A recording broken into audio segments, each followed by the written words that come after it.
Okay, let me just make sure that we are live. Okay, we are live. Hello, and thank you everybody for joining us. This is an awesome day today. I hope you're having a great weekend. I hope you're having a happy Sunday. My name is Owen, and I am here today with the one and only top body dysmorphia activist and co-host of the 30 Days to Freedom Challenge, Karma McCain. How you doing, Karma? Hi, I'm doing so well. Thank you for having me. You got it. It's so good to have you here today. So, another exciting week in our bizarre new normal that we have as things open, things close, and we just are continually faced with just all kinds of discomfort these days. There's so much emotion right now around, obviously, around race relations. You know, there's still such a real hotbed right now, and so much still happening, even all the way up to President of the United States around this. And then, of course, all the way down to pieces of cloth that we hang over our faces and how we happen to feel about all of that. And it's been a wild time. So, Karma, I'm really excited that we're here to talk about this today. One of the things that's been coming up a lot right now is this concept of cancel culture, right? That when there's something that we see that we don't like, we make it radioactive. We do this to people. We cut them out. Sometimes they cut us out. And it just seems to be like something that we're really running up against a lot every day while this is happening. What have you been experiencing, Karma, and sort of what's your take on what we're experiencing right now? Wow, yes. We're experiencing so many things on so many levels right now.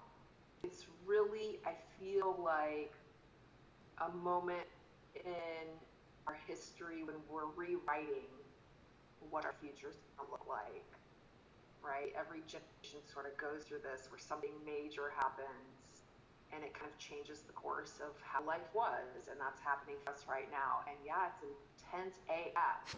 And so I feel like the cancel culture thing, the mask debate, and the race issue, everything is at our fingertips now with the internet and with social media. And we've never been in this place before. Technology was so advanced that we literally get something in a split second. Like we had an earthquake last Thursday, right? And I think it was within maybe 30 to 45 seconds, I was on Twitter and I read what it was on the Richter scale. So we get information so quickly, and there's so much information so readily available. And we also, that gives us a voice. It gives every single person, well, not almost every person on the planet, because not everybody has access or cell phones, but a good portion of the population does. So it gives us a voice, right? So I feel like we're in this phase of, with the cancel culture, mass, all of it, the racism, our voices get to be heard. And boy, are people really making their voices heard. So, that leads to cancel culture. Someone saying something and enough people speak out about it on Twitter or, Facebook or Instagram, then next thing you know, that person's fired or they've lost all their advertising dollars, whatever it may be. So we're in a place where we do actually have quite a bit of power as individuals. And also, we're at a place where we need to figure out how to not be too extreme with that. Right? I feel like that's kind of where we're at. Yeah. This is a tricky one. It is tricky, and it happens a lot. I'll tell you, in the last few weeks, I've even spoken with some folks that we have different viewpoints around masks. My personal belief around it is that this is what we need to do in order to stem the tide, to stem the spread of the virus. And there are a lot of people who really believe that even wearing a mask itself is succumbing to fear or jumping into stuff. And I've noticed that when I take that kind of flack from people, I'll get, they will almost end the conversation. And it's been a little surprising to me that a lot of people who sometimes I might have had a more rapport with, or might talk with some more, just now, it's like end of discussion. There's no more discussion if we disagree on masks, if we disagree on certain things about race, and what have you. And that, it's difficult for me when that happens. It's hard to tell, how to move forward. It's almost like, debating the Bible with somebody, right? At the end of the day, it just comes down to sort of a belief. Have you run into anything like that in the course of these last, few weeks? And so, like, what's your take on that? On how do you deal with that? Who hasn't run into it? Like, I don't think it's possible that anybody hasn't, unless you just don't have a phone and you're not on the internet or social media. For sure, we're definitely in a time, again, with the technology of fake news, deep fakes, artificial intelligence. We're in a zone where it's really hard to find out what's truth, what's true, what videos are real. Are these real doctors, or is this just Joe Schmo who put on a lab coat and decide to turn on their phone? We can all do that, right? Any of us can do this. And so it's really challenging to know what's real and what isn't. And so I feel like that's why there's such a divide too between these people. They find these videos that are like masks, you lose CO2 and it's actually bad for your health. Like, you can get brain damage or whatever it is. I don't know. There's all these conspiracy theories. And a lot of them, if you watch, I'm open to conspiracy videos and watching them because I think it's good to know what's out there to be aware. So I can watch a video and be like, that makes sense. Doesn't mean I fully buy into it and believe it. Not necessarily, but I'm like, I can see that side of the coin.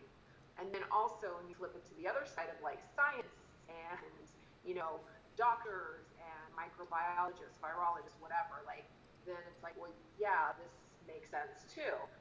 And also throughout history, science has changed.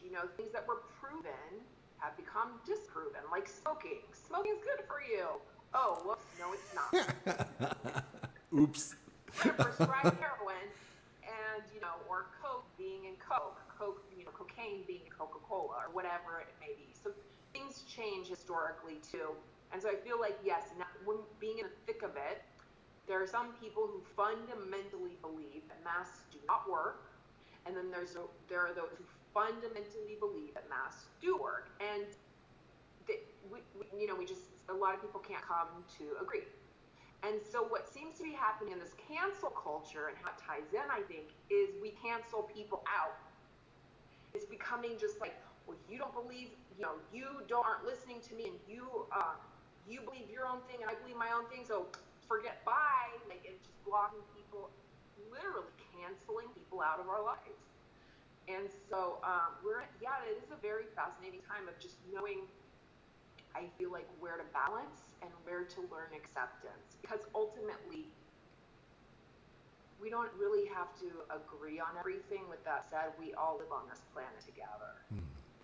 And so there has to be some level of compassion, even for those that we don't agree with, or we're just going to constantly be at a crossroads, and it's going to get more divided, and there's going to be more friction, and I feel like it's just going to get more divided and divided. So I feel like now we have to find compassion for ourselves, given the challenges, and for others, and find acceptance now more than ever, because if we don't, it's just going to create more discord and more issues. Yeah, indeed. So what do you do when you are encountered by somebody, when you encounter someone who wants to cancel you, or it's just right? How do you deal with that? How do you approach that? Like, if there's somebody who's dealing with it now for, I know that you're up in the front and you're on the front lines of so many different things. If there's somebody right now who's experiencing this, or maybe one of the first times, like what's some advice that you might have for someone like that, or what is your approach to stay compassionate, to stay connected? I feel like if someone blocks me, if they blocked me because of the mask debate, it happened where I did get blocked because of the mask debate, and I was challenging this person, I felt like in a diplomatic way, and they didn't like it and they canceled me. And so I was like, well, you know what, that's that person's issue.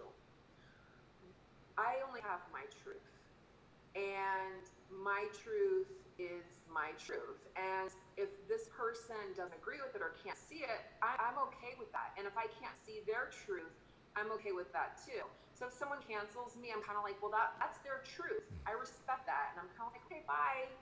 And then on the same token, I've unfriended people or unfollowed people. I haven't blocked anyone, but I have unfriended a few where I'm just like, to me, if you're spreading a fear-based agenda,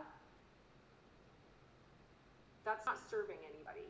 It's definitely not serving me. I mean, we're surrounded by media that is fear-based because that's what sells. That's what gets people's attention. And then we have the other side of it. We have sort of a spiritual community that is also spreading fear-based agenda.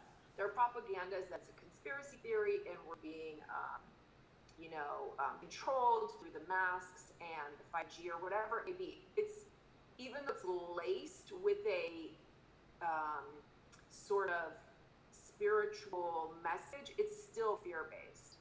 So to me, I'm like, if you're spreading fear, you're spreading fear, whether it's Fox News or Jane with her crystals, like they're still fear-based. So I will call that out and I will do that very diplomatically and just say, hey, you're sending me fear-based propaganda.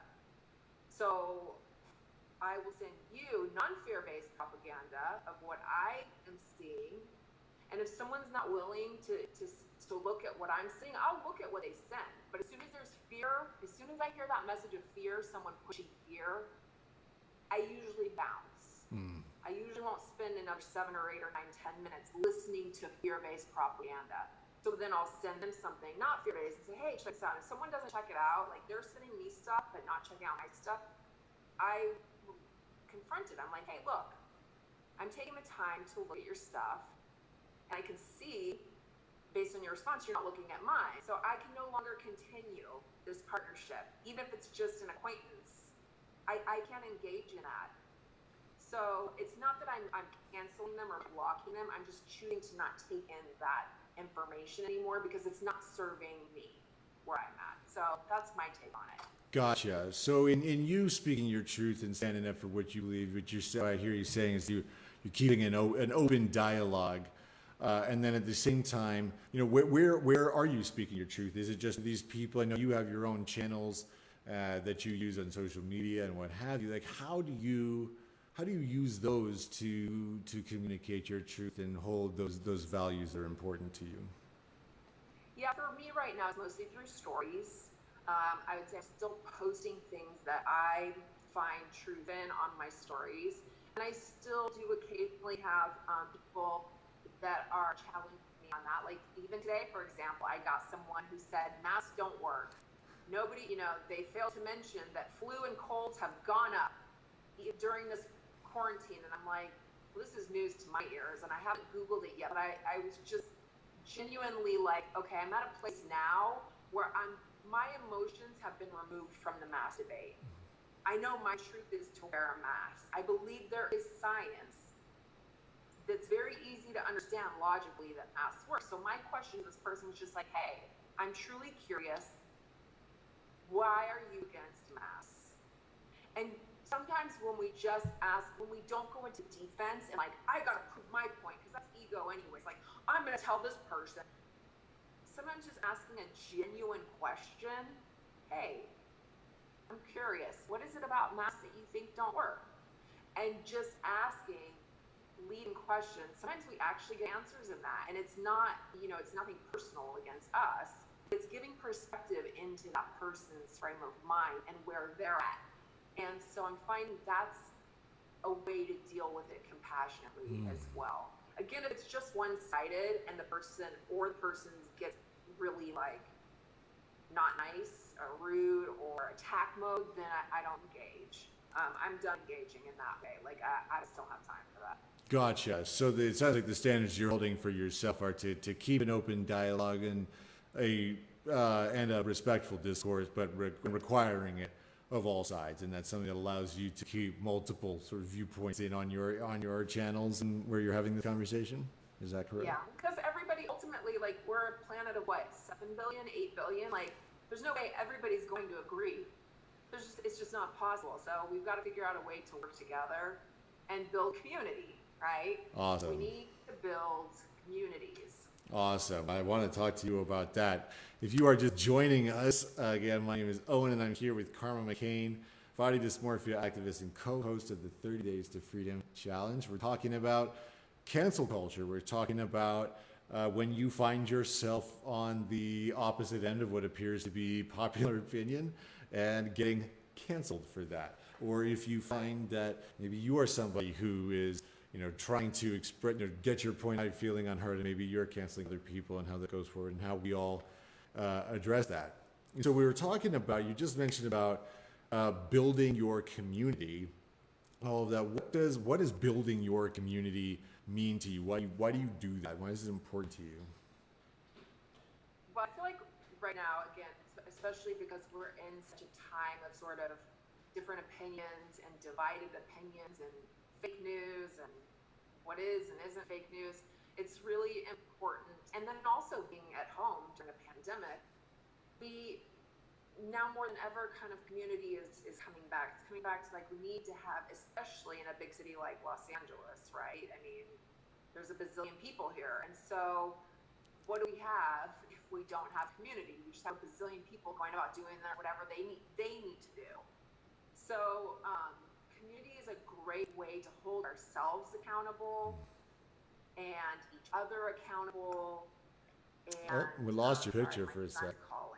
I turned on Do Not Disturb, but my son literally was just calling and popped up. Sorry. Oh, I got a good. little There you are. calling. Speaking of community, uh, oops. So yeah, community, and so that means to me is, um, people coming together that have a common ground. And within that, we can actually still disagree on certain things because that's just human nature. It's just human nature, and it's okay if we don't all have the same opinion or thoughts. With that What? said, No. I know, right? Like, shocker. With that said, I do feel we have to have healthy boundaries within our community. There are certain things, and that'll be different for each of us, what our boundaries are. So within that, it's really important, I feel like, when we're setting up our community, to have people that are we're on the same page with our boundaries. And then opinions, as long as they're within these boundaries, are okay. Um, Gotcha. my son called again. I don't know. I guess do not disturb. Like, how is that not working? Please occasionally disturb me. Anyway, yes. I think I got the gist across though, because I've now lost my train of thought. Yeah. No, all good. Yeah, no, I get that. So, okay, so talking about building communities, one of the things I'm so happy that this is the case that you've come on with the co-host of the 30 Days to Freedom Challenge, which I know, and you also did it twice yourself, and it's sort of all about this. Tell me a little bit about what your experience was like in the challenge and what you're bringing to it now. Yeah, I mean, the challenge was phenomenal in so many ways. It was challenging. It was a challenge, and in such a great way because it gave me insight into my business in a way that I didn't know to look at it. So I feel like the most profound thing was you give such awesome tools to really dive into, and also building the community, the boundaries, diving into and seeing what are the boundaries within my business, who are these people in my community, how do I find these people, and then how do I put that out there. And so it really opened my eyes to a lot of things that I had no idea about and didn't think about, because up until this point my platform has really just been about sharing my story. And so for me, it wasn't that I necessarily had a product that I needed to get out there, but our voices, now's the time when we can use our voice as our product, right? Our voice is our story, and getting our story out there. And so finding out how to reach my audience was something I hadn't thought of, didn't know how to do it. And you really just provide the tools in order to do that. And then some people may not even know what their story is. You also provide that. Like, how to find, what is your story, how to find it. You know, there's just so many great things in taking whatever it is that you're doing or want to do and take it to the next level. Gotcha. So, yeah, someone is out there. I'm so happy to hear that you had such a great time. My gosh, it's been so good to have you in it. I'm so excited that you are going to be taking on even a bigger role in it as well too. What advice do you have for somebody if there's somebody out there right now who's just like itching, that's clawing at the walls, they just have that voice inside, and they want to say something, and they're not sure what to do next. Like, what did you learn in the challenge? What might they do next? That would be a good next step. Well, the next step is to take action. It's to do something, right? And now is the time when, again, going back to what the world is going through in our challenges, we need other people's stories. That's how we grow and we learn. We grow and learn through other people in our community. And so we need to hear these stories. People need to be able to relate now more than ever. And so I would say if someone's itching, or even if they're not even sure, like, I want to do something, but I don't know what it is, or I want to change, or even maybe it's they are still working, but they want to explore their own story within themselves and they're not sure what that is, then this challenge is perfect. Because it's perfect for the person that already has a business, because they can grow. It's perfect for the person who just, like myself, has a voice and isn't really sure what that next step is. And then the person that's looking like, well, what is my voice? I don't even know what that is yet.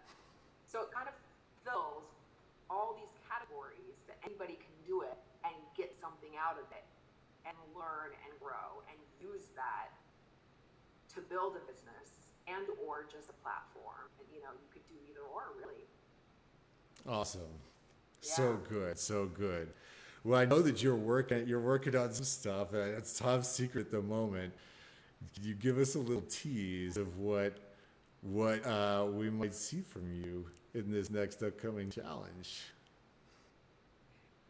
Well, for me, I would say what I've got going on, I've got a series that I'm going to be putting out in the next month or so. It was specifically around COVID. And so I will be launching that, which I'm super excited about. And it's something I created with a good friend of mine who shoots a lot of my stuff, Lorenzo. He and I collaborated on this amazing project, and we've sort of been holding on to it. And like now, like just waiting, like not yet, don't launch it yet. But anyways, that's coming soon. And then I'm also going to be taking my platform to the next level and starting to do interviews and interviewing people in the body diversity community, and bringing in people from all walks of life to talk about what their personal experience is. So I'll be taking my brand next level with that and bringing other people's voices. So if there's anybody out there who, has deals with body issues or disability and or the LGBTQ community. There's any blanket, there's so many topics within that, nudity, freeing the nipple, like, if anybody's out there wants to collaborate and be interviewed and talk about this, DM me. Excellent. Excellent. Wonderful. Well, in case you're just joining us, I'm sitting here with Karma McCain, body dysmorphia activist and co-host of the 30 Days to Freedom Challenge. We've been talking about cancel culture and about what it means if you find yourself on the outside, or if you find yourself in a hard disagreement, breaking connections, losing connections, and how to speak your truth, how to hold your truth, and really how to build a community around that. We were just talking, Karma's just sharing about, how you're taking your community to the next level and sort of how you hold that. And then this coming Monday, this next week, we're going to be launching the all new first round of the new 30 Days to Freedom Challenge, where you will be joining us. You will be the co-host of this. So if someone is to join right now, we're going to get to see you in there. What's a little tidbit that you've got for us in the challenge that you might want to share now? I would say just come into it, be present, and if you really just do the steps that you provide, Owen, if you, the person signing up, does the steps that you, Owen, provide, you're golden. You're golden. And just do it. Just take the action and just do it. Because you have nothing to lose and everything to gain. Awesome. And we'll get a little bit of your extra magic in there here this time around, which I'm so excited for. I know folks are really going to learn a lot. I know I've learned a lot from you, and I can't wait. Yeah. I can't wait. Yeah. Awesome. Well, so if you're all watching this right now and you want to be a part of the 30 Days to Freedom Challenge, it's an amazing program. It's really amazing that Karma is going to be involved in this too. It's just going to be so valuable. This is the time. If you are finding that you are itching to say something, you've got your voice, but you don't know what to do next, you are wanting to get connected with your passion, or you're trying to just take your future into your own hands in a time when it's hard to get your future in your own hands, then go ahead and pop on over to abundancehackers.life, and there's some more information there. Okay, so abundancehackers.life, you'll learn about the challenge, and that's where you can sign up for the next round starting a week from tomorrow. So Karma, really, thank you so much for being here again. Is there anything else you want to tell us, and like, where can we find you? Where can folks find you? Yeah, you can find me on Instagram at Karma McCain VIP. That is my body dysmorphia page. And on Facebook is also Karma McCain VIP. My acting page is just Karma McCain, but if you want to message me about talking about body image issues or you want to be interviewed or be on my show, Karma McCain VIP is the place to go. Awesome. Yeah. Cool. Well, thank you, Karma. Really, what a pleasure. This has been so great talking to you today. And thank you for watching. I hope that you found this really interesting and you got to learn something today. Pop over to abundancehackers.life right now. Get signed up for the challenge. Come hang out with me and Karma and one of your other fellow friends the next week. All right, awesome. Karma, thank you so much. We'll talk to you again really soon.